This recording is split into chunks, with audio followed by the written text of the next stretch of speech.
Ngibingelele uThulani uyeyeke Gumede ku-episode yethu ka-number 6 with the week ahead with uThulani uyeyeke Gumede. Yebo, inkundla lena lapho esisuke sizama ngempela ukuthi kancane kancane sibe nogqugquzelana ukuthi siqale isonto, khona izinto esisuke sesizonqoba kuzo.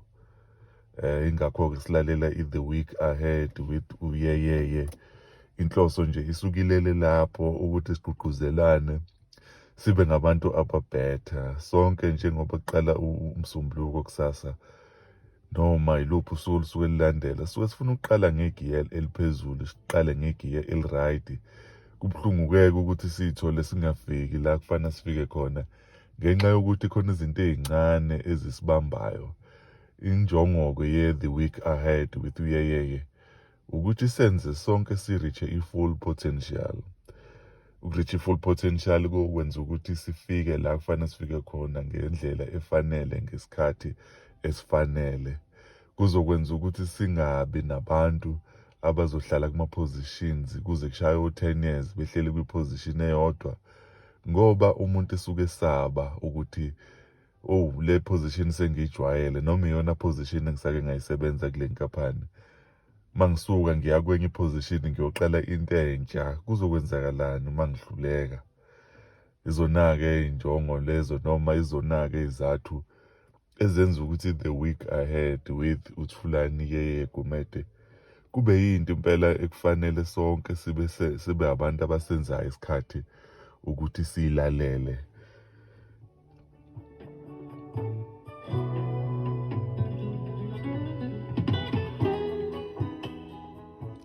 Ngisakhuluma nje ngey'nhlobonhlobo zama-fears, khona njengoba ade ngichaza, khona uthola ukuthi uhlala kwi-position eyodwa.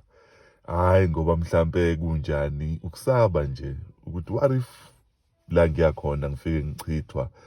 What if la ngiyakhona ngizofike ngibe nomphathi omusha? What if? And then lokho kugcina sekukuvimba ukuthi ugcine usungabanga lapho okufanele ube khona. Ingakho-ke namhlanje nginesihloko engisiphethe esithi feel the fear and do it anyway. Feel the fear and do it anyway. Ngiyayithanda imithi feel the fear and do it anyway, ngoba isuke izama ukuveza ukuthi ukusaba akuyona into engekho. Kwesinye isikhathi sithole iy'nhlobonhlobo zama-motivation ey'funa ukudisregard the real thing as if ayikho real. But this quote ithi ukusaba yinto ekhona, kodwa simelwe ukwenza ngisho ukusaba kukhona. Ngisho ukusaba kukhona kusikhungatha, simelwe ukudlubulundela siye kuleyo nto esifana sisuke sifike siyenze nakuba ukusaba kukhona. Lokhu-ke kungenzeka ukuthi kusho ukuthi yonke into esifunayo kuzomele sidlule kukho ukusaba, okusho ukuthi khona izinto ey'khona esibekelwe zona okuzofana siy'thole ngokuba senqobe ukusaba. Ngivula nje ngekhodi lana, khona ikhodi engithe uma ngiyibuka ngisa-prepare lana, ithi everything you want is on the other side of fear. Konke okudingayo kungale kokusaba, is on the kungaphesheya kokusaba. Okusho ukuthi ukusaba kunjengomfula okufana siwele ukuze sithole lokhu okungaphesheya.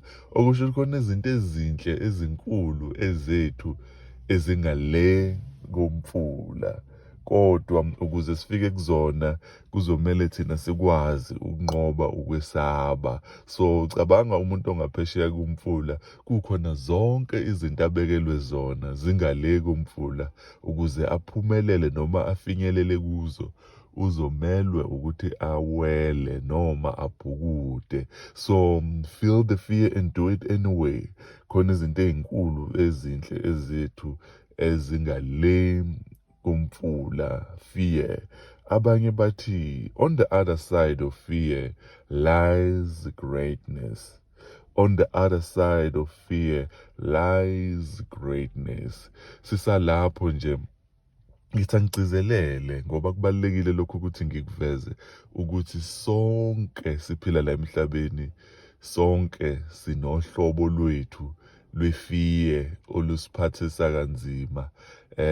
Kuyaye kube lula ukuthi sifokhase ohlobeni olulodwa lokusaba, ebese kube ngazuthi labo abasuke bengenayo inkinga yokusaba leyo nto thina suke siyisaba, kube ngazuthi iy'mpilo zabo, hhayi bona iy'mpilo zabo nje hhayi sey'phelele ngoba manje abakusabi lokhu esikusabayo. Kanti uma ucubungula wonke umuntu unento yakhe ayisabayo. Abanye ba-aware, abanye abekho aware.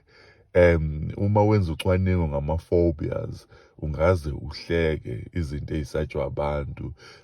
Kwesinye isikhathi kuze kube ngathi abantu bayazenzisa noma bafuna i-attention, kanti lutho it's not because bafuna i-attention, ingoba sonke singabantu sinezinto zethu esiyisabayo. Ngibone nje kwenye into kade ngiyibheka lapha ngisa-prepare, ithi u-P Diddy esimazi kakhulu kwezomculo, kuthiwa into ayisaba kakhulu obhozo abade. Awu madoda, kuthiwa ngempela le nsizwa uma ibona obhozo abade, ayi ithuka lento ongayazi ngempela wayibona. Nami ngempela bakhona abantu engiyaye ngithi uma ngithi ngiyabheka lapha kobhaxa ngibone ukuthi hawu, obhozo ngempela wasuba kanjena. Kodwa manje ngoba nguyeyeye, that is not my fear. Angibasabi obhozo abade. Enye into ngithe uma ngibheka kwakhulunywa kabanzi ngosisi futhi esimaziyo emculweni uRihanna, echaza kabanzi ukuthi ayikho into ayisaba njengofishi. Ukhulele esiqhingini esithile lapho namanzi akliye, bekuba lula ukubona ufishi usemanzini. Yabo nje, kodwa into abeyisaba kakhulu, ngithe uma ngibheka nje khona isithombe abesishuthile ephethe ufishi, kuyaveza ukuthi she was trying by all means to face her fears, ngoba we all have to face our fears. Abanye sibashayela izandla ngoba mase kuya kuma-risk, ayikulula for bona ukuthi baqale amabhizinisi, bashintshe ama-positions. Abanayo le phobia ye-risk yokuthi what if ngishintshe i-position, ngithi ngiyafika ngalena ngiya-retrenchwa, what if ngiqala inkampani ayisebenzi, what if ngiqala leli bhizinisi imali yami ihambe. They don't have that because it is not iphobia yabo, iphobia esuke ikwabanye abantu. So uthola ukuthi bona benjalo khona ezinye izinto abazoyisaba, uzuxakeke ukuthi lo muntu lona ongakwazi ukuthatha i-risk, uthola ukuthi nje bengenayo inkinga yokuqala amabhizinisi nokwenza zonke lezi zinto, uthola ukuthi banenkinga ne-public speaking, you know.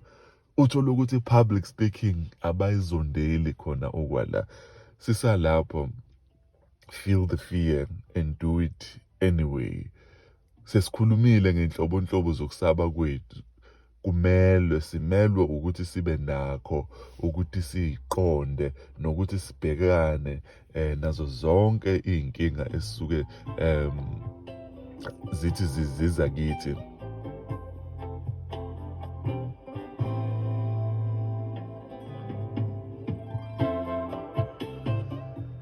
Lena ngicabanga ukuthi ibalulekile impela, imelwe ukuthi ngithi ukuthi ukugcizelela kuyo ukuthi izinto esiyisabayo azifani. Bangaba baningi abantu abasaba izinto ey'thile, kodwa izinto esiyisabayo azifani. Ngiyakhumbula ngisase-high school, khona insizwa engeke ngiyibize ngegama eyayinamahloni ngale ndlela. Nami nganginamahloni, ngisazokhuluma nje ngamahloni ami manje. Kodwa le nsizwa kwafike kungihlaba umxhwele ngayo. Yayinamahloni eklasini, kodwa nge-break sekuphume sonke isikole singaphandle kudlalwa ibhola. Ayi, yayilitapeta ibhola ngempela, ishaya amagoli ngempela, kuyinsizwa nje eyayidlala iwumgadli impela. Yayingihlaba umxhwele lento ukuthi khona abantu abasaba izinto ey'thile, kodwa ezinye bangayisabi. Mina nje enye into ebengiyisaba kakhulu, amahloni angibanga nje ukuthi ngibe umuntu osabayo ukukhuluma phambi kweklasi. Ukukhuluma nje phambi kweklasi into eyanginikeza ubunzima kakhulu. Ngiyakhumbula iklasi from standard 7 kuya ku-standard 10, u-grade 12, besiyiklasi elilodwa, you know. We chose grade kwa-standard 8 sathatha i-commerce sonke. So nje bekuyiklasi elilodwa from standard 7, kodwa ngiphume kwa-matric ngisaba ukuma phambi kweklasi ngikhulume. Ngaze ngaya esikoleni ngiyofunda enyuvesi still ukuma phambi kwabantu ngikhulume. It was my greatest fear, into ebengiyisaba kakhulu. Ngaze ngaqeda esikoleni ngingakaze ngiphakamise lapha enyuvesi, angikhumbuli nje ngiphakamise eklasini. Bengilinda kuze kuphele i-lecture bese kuyila ngiyokhuluma nothisha-ke one on one. But indaba ukuthi ngingaphakamisa isandla kwi-theatre ngibuze something, into engakaze yenzeka leyo. Leyo nto yenzeke uma sengenza I think bese ngenza i-masters, kuyila sengiqala-ke uku-engage emaklasini. Imagine meaning kwa-honors nakhona bengingakhulumi. So zonke lezo zinto they can cripple you. Ifear can cripple you ukuthi ungabi kwindawo okufanele ube kuyo. Now sesalapho, because I want to make sure ukuthi lezi zinto ngizenza zibe tangible, ziphatheke. How did I overcome fear public speaking? This I've preached on not so long ago. I think it must have been this year. Yes, it was this year. Gishumaile Truvine. One of the things I shared, because it was very appropriate for me ukuthi ngiyishare kulelo bandla, ngoba sengiqedile enyuvesi ngisebenza, ngafika kwelinye ibandla lapha eTruvine. Into eyenzeka, ngathola nje sengiqokeka ukuthi ngigudluze ipulpit uma kuzoqala i-worship, ngibuye ngilibuyisele uma sekuzopreachwa. Into eyanginika i-challenge lena, ukugudluza nje ipulpit kwanginikeza i-challenge enkulu, ngoba ngangingazwani nento ezongimisa phambi kwabantu noma ingenze ngidlule phambi kwabantu. Ngikhule ngumuntu onamahloni, ngisanamahloni. So that was the biggest challenge for me. But out of obedience, out of saying ukuthi yazi ukuthini, ngifundisiwe ngamalento lena, ngama-ministries, ukuthi ministry kungaba yinoma yini i-ministry. So ngayithatha njenge-ministry lento, nginamahloni nginjalo, ngaligudluza ipulpit, ngaligudluza. Ngithe nje ngigudluza ipulpit nginganakile, bazalwane, lento engikhuluma ngayo kade ngishumayela ngayo. So nje angifuni abanye abazabacabanga ukuthi hayi uThulane umane uyayikhulumela. Ngokugudluza nje ipulpit laphana, ngilode ngiligudluza, amahloni ami aphela kanjalo, noma angathi aphela, but akwazi ukuthi abe into elawulekayo. Kumanje ngisaba nawo amahloni kwesinye isikhathi uma ngiyokhuluma, kube khona ukusaba. Kodwa lento yokuqukula ipulpit ngiligudluze yangijwayeza ukuma phambi kwabantu. Ngiyakhumbula eTruvine ngelinye ilanga uma mfundisi engicela ukuthi ngenze something, ngayibona nje ngigibele ipulpit, ngibambe i-microphone, ngakhuluma. Kwachazeka abantu abaningi ukuthi yo, le ndoda is very eloquent. You know, ithe nje imifika epulpit yakwazi ukugoqa inkulumo yayo ngobunono. Ngaxakeka nami ukuthi hawu, yimi lo sekwazi ukukhuluma izinto ey'nobunono kanjani? Kwavela-ke lapho uma sengenza ucwaningo ukuthi khona izinto ebengizenza nginganakile, ukuthi they were helping me face my fears. I did that by facing my fears. Ukusaba ukuma phambi kwabandla ngokuqukula amapulpiti kwangenza ngazithola sengiba umuntu onqobayo. You will have to face your own fears, because on the other side of fear lies your greatness. On the other side of fear lies your greatness. Le fear umuntu abenayo, abantu abaningi sebengaphika ukuthi not so long ago, ngabo 2017 or 2018, umuntu wamenywe eSlondon ukuyoshumayela family yami yonke. Saseno-anesi kuphela ngaleso sikhathi. And I looked at it ukuthi umuntu uze wathengelwa amabhanoyi, wahamba yopreacha ama-sermons e-East London. Mina lo bene-fear of public speaking, sengikwazi ukushintsha i-province ngiyokhuluma kwenye indawo engingakaze ngifike kuyona. You know, that was something big for me. I had to look back and realize ukuthi, you know, these minor things ebengizenza nginganakile, they were helping me face my fears. Nawe khona izinto okuzomele uzenze. Abanye bethu banama-fears okuzama ukusaba ukukhuluma e-boardroom. Unama-ideas are powerful, ideas that can change companies, but une-fear yokukhuluma. Start small. Start small. Kwi-boardroom, If kukhona umuntu oshaye iphuzu elithile, just say, I totally agree with what you are saying, and then you keep quiet. You know, by so doing, you are getting yourself into that space. You know, if kukhona into ongayi-understand, buza nje, just buza. I'm not talking about abantu ababeliever ukuthi in the boardroom they have to speak. Mabengakhulumanga kube ungathi konakele. Labo bantu ngicabanga ukuthi kungenzeka bathola beba nesicefe, because some people can tell ukuthi you are forcing yourself into speaking singekho isidingo. But I'm talking about somebody who's contributing, who's overcoming their fears. Because on the other side of your fears lies greatness. Ziningi izinto ezingale kodwa kuzomele unqobe ifear. Ngithe ngisuka lapho ngaba umbhali. Manje senginencwadi eziwu-12. Yebo, incwadi yami ka-12 iyaphuma ngoJulayi. So sengiyayibala because isiqediwe. How did I get to be where I am? Kuqale kulezi zinto ey'ncane, facing your fears. Now mangibhala incwadi ngibizwa kuma-platforms ahlukene. I've been on Ukhozi angazi kangaki, on Ukhozi FM. I've been on Ugagasi FM. I've been on Ivuma FM. I've been kuma-radio stations ahlukahlukene umuntu angawacabanga, koMpumalanga, eGoli. So ukukhuluma emarediyweni anjengokhozi FM, #1 radio station eNingizimu Afrika. So lokho kungenza ngizazi ukuthi mangikhuluma lapho ngilalelwa abantu abafika kuma-million abasuke bengilalele mangikhuluma. So mangifika ngiyokhuluma endaweni ethile, liyayilutha uvalo malifika ukuthi ibuka ihholo ligcwele kanjani. Ebese ngithi mina, hayi, lingagcwala leli hholo, kodwa labantu laba abafiki kubantu engisake ngakhuluma kubo.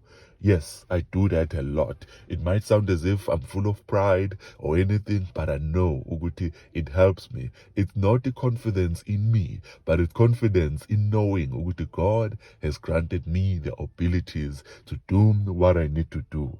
That's why I will feel the fear, but I will do it anyway, because I know which on the other side of fear lies greatness. Leli business ofuna ukuliqala kodwa uyasaba, on the other side of lelo business lies greatness. You may start that business and it may fail, because it doesn't mean that everything we start will succeed. Ungaliqala lelo business lingaphumeli leli, but I wanna assure you ukuthi the experience that you're gonna get starting that business izokusiza kwezinye izinto.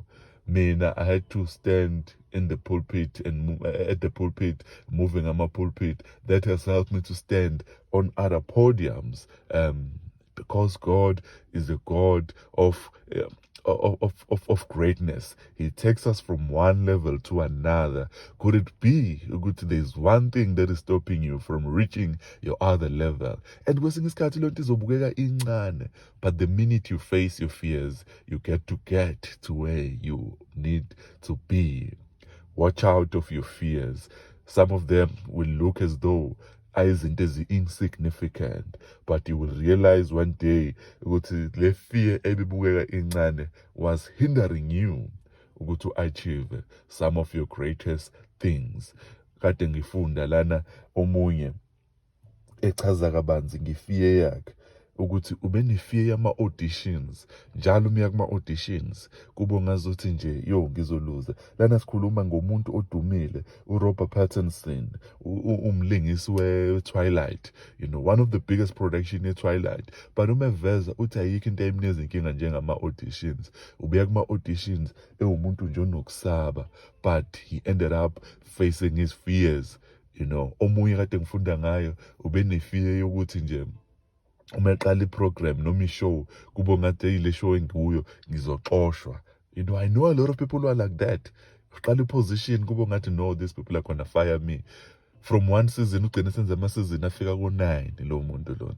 Face your fears, because on the other side of fear lies greatness. This is Thulani Gumede on the week ahead. My daughter, this is the week ahead with Thulani Gumede. Face your fears and do it anyway. Feel the fear and do it anyway. But why? Because everything you want is on this other side of fear. On the other side of fear lies your greatness. There is no promised land without facing fears. From Egypt to the promised land, there was quite a lot that they had to face. They had to face their fears. That is why some ended up longing for Egypt. As traumatizing, as painful as the experience was in Egypt, but when you are faced with your fears, you can easily fall into a trap of choosing even izinto ozazi kahle kamhlophe ukuthi they are bad for you. But when you are faced with fear, you can end up uba nama alternatives are worse. The promised land was where God was taking them, but Egypt felt as the safe space. Nawe kungenzeka manje unespace sakho usibona si-safe, but the truth of the matter is that space is not good for you. Feel the fear and do it anyway. This is the week ahead with Utulani Yeye Kumete.